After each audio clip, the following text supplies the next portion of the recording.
4월 8일 새벽 만나 오늘 보실 말씀은 요한복음 21장 15절부터 25절까지 말씀입니다.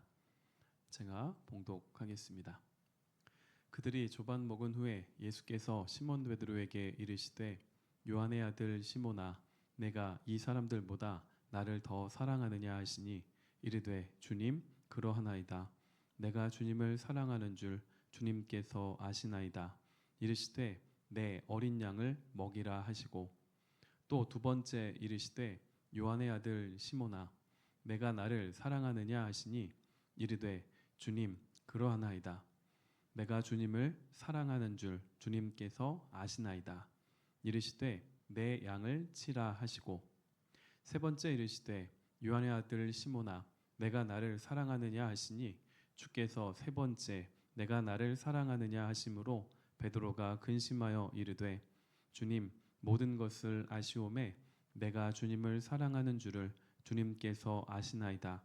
예수께서 이르시되 내 양을 먹이라.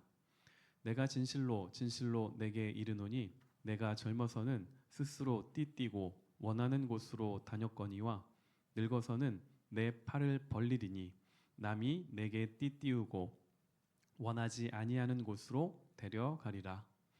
이 말씀을 하심은 베드로가 어떠한 죽음으로 하나님께 영광을 돌릴 것을 가리키심이러라. 이 말씀을 하시고 베드로에게 이르시되 나를 따르라 하시니 베드로가 돌이켜 예수께서 사랑하시는 그 제자가 따르는 것을 보니 그는 만찬석에서 예수의 품에 의지하여 주님을 파는 자가 누구오니이까 묻던 자더라. 이에 베드로가 그를 보고 예수께 여짜오되 주님 이 사람은 어떻게 되겠사옵나이까?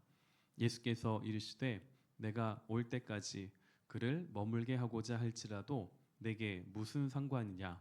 너는 나를 따르라 하시더라. 이 말씀이 형제들에게 나가서 그 제자는 죽지 아니하겠다 하였으나 예수의 말씀은 그가 죽지 않겠다 하신 것이 아니라 내가 올 때까지 그를 머물게 하고자 할지라도 내게 무슨 상관이냐 하신 것이러라. 이 일들을 증언하고 이 일들을 기록한 제자가 이 사람이라. 우리는 그의 증언이 참된 줄 아노라. 예수께서 행하신 일이 이외에도 많으니 만일 낱낱이 기록된다면 이 세상이라도 이 기록된 책을 두기에 부족할 줄 아노라.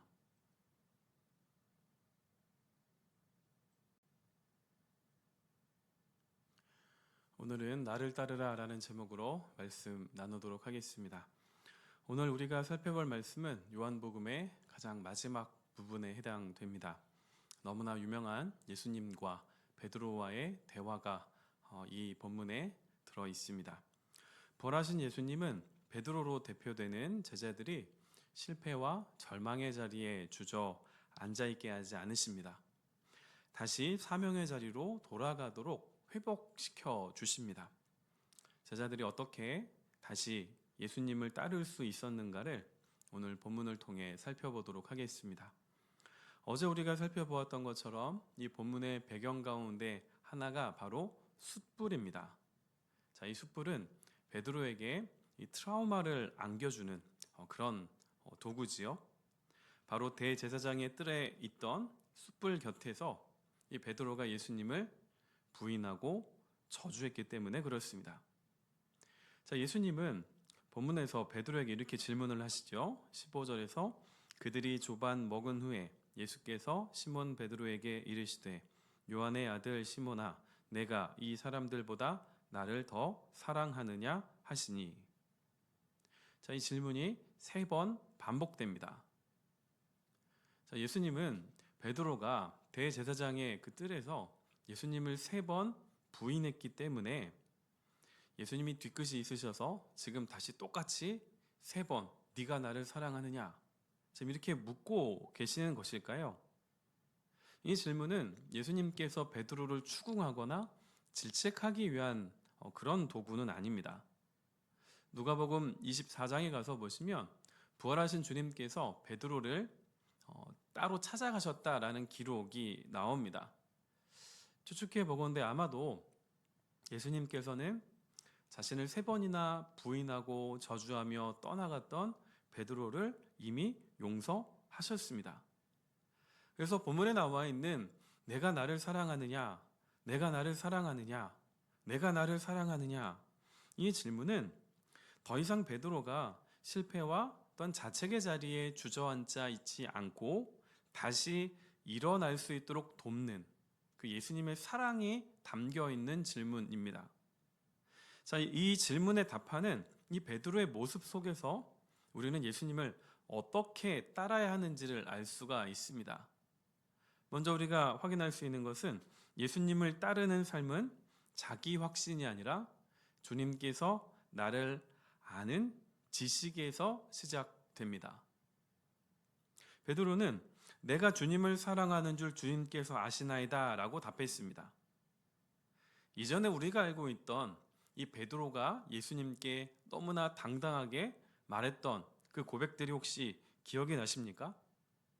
그 고백들과 본문의 이 내용은 너무나도 상반됩니다. 베드로는 12명의 제자들 가운데서 가장 자신감이 넘쳤던 인물입니다. 그래서 주를 위하여 내 목숨을 버리겠습니다. 모두 주를 버릴지라도 나는 결코 버리지 않습니다. 이런 말을 했던 사람이 바로 베드로입니다. 그런데 본문에서는 내가 주님을 사랑하는 줄 주님께서 아시나이다 라고 했습니다. 이전에 예수님 앞에서 베드로가 했던 말들의 주어를 보시면 나 혹은 내가입니다. 자, 우리는 과도한 자기 확신에 차 있던 베드로가 예수님을 3번 부인하고 저주하며 떠난 것을 알고 있습니다. 베드로는 조반을 먹고 있는 그 숯불 곁에서 자신이 어떠한 존재인지를, 자신이 얼마나 연약한 존재인지를 알았습니다. 그래서 내가 나를 사랑하느냐라는 이 예수님의 질문에 주님이 나의 마음을 아십니다. 이렇게 답을 한 것입니다.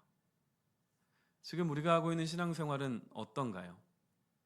우리의 신앙생활도 나를 의지하고 또한 과도한 확신에 차서 하는 것은 이 베드로의 그 발자취를 따라가는 것과 별반 다르지 않습니다.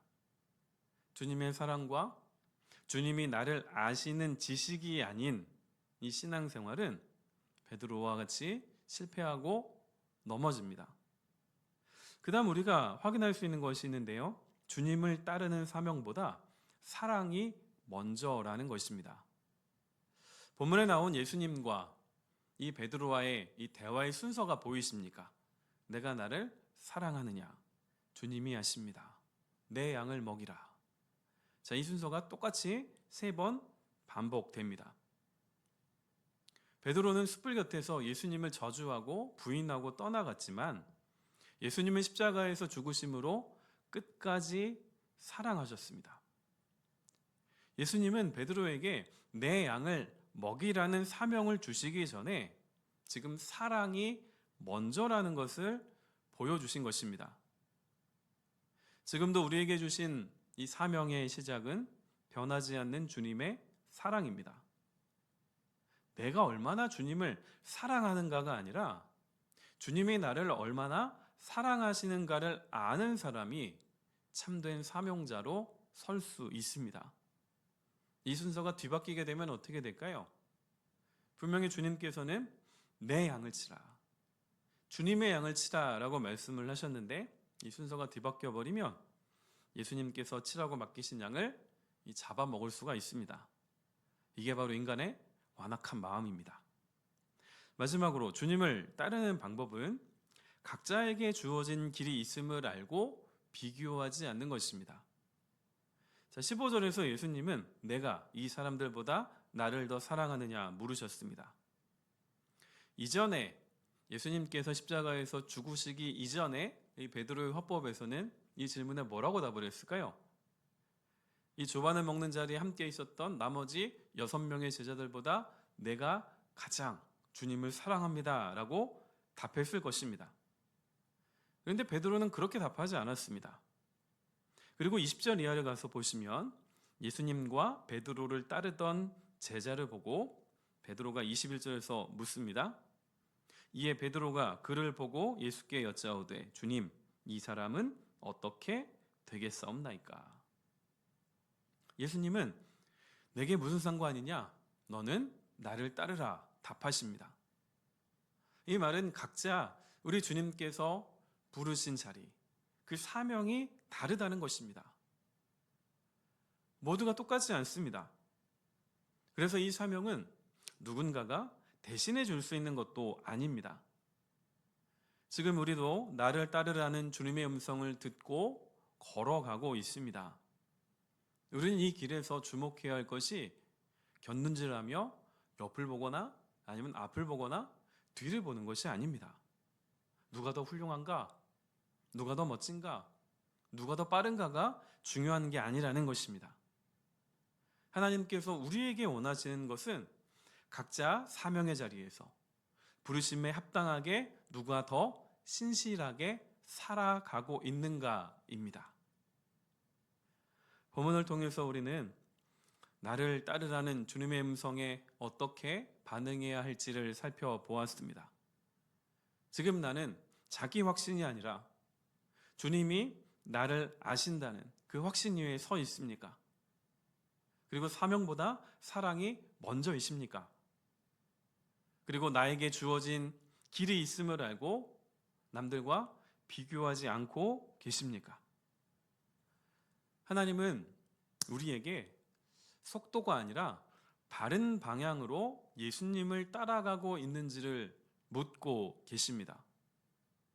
베드로가 하나님이 원하시는 바른 방향으로 갈 수 있었던 이유는 실패하고 넘어진 자리를 예수님을 더 사랑하고 더 신뢰하는 계기로 사용하신 하나님의 사랑이 있었기 때문입니다. 오늘 하루도 나를 바라보지 말고 하나님을 바라보시기 바랍니다. 나를 따르라. 이 주님의 음성에 각자 삶의 자리에서 믿음으로 반응하시는 복된 하루가 되시기를 주님의 이름으로 축원드립니다. 기도하겠습니다. 아버지 하나님, 오늘은 말씀을 통하여 나를 따르라는 주님의 말씀을 살펴보았습니다. 베드로를 찾아가셔서 베드로와 조반을 나누시고 질문하시며 실패와 자책과 절망의 자리에서 일어서게 하시는 예수님의 사랑을 우리가 확인하였습니다. 우리가 오늘 살펴보았던 것처럼 자기 확신이 아니라 주님께서 나를 아시고 주님께서 나를 사랑하시는 그 지식 가운데에 서게 하여 주시기를 간절히 기도드립니다. 또한 우리가 주님께서 부르신 이 자리 가운데에서 더욱더 신실하게 바른 길을 향하여 걸어가기를 소망하는 마음을 가지고 언제나 하나님을 사랑하고 주님을 사랑하는 것이 먼저임을 깨닫게 하여 주시기를 기도드립니다. 그리고 이 길이 우리가 함께 걷는 길이라는 것을 잊지 않게 하시고 각자에게 주어진 길이 다름을 알고 내게 부르신, 내게 허락하신 그 삶의 상황과 형편 가운데에서 온전한 믿음으로 하나님께 고백할 수 있는 온전한 신실한 믿음이 우리 모두에게 있게 하여 주옵소서. 오늘 하루 사랑하는 모든 성도들이 각자의 삶의 처소에서 주님을 따라갑니다. 우리 모두가 주님을 따라갈 때에 주님 우리와 동행하여 주옵소서. 예수 그리스도의 이름으로 기도드립니다. 아멘.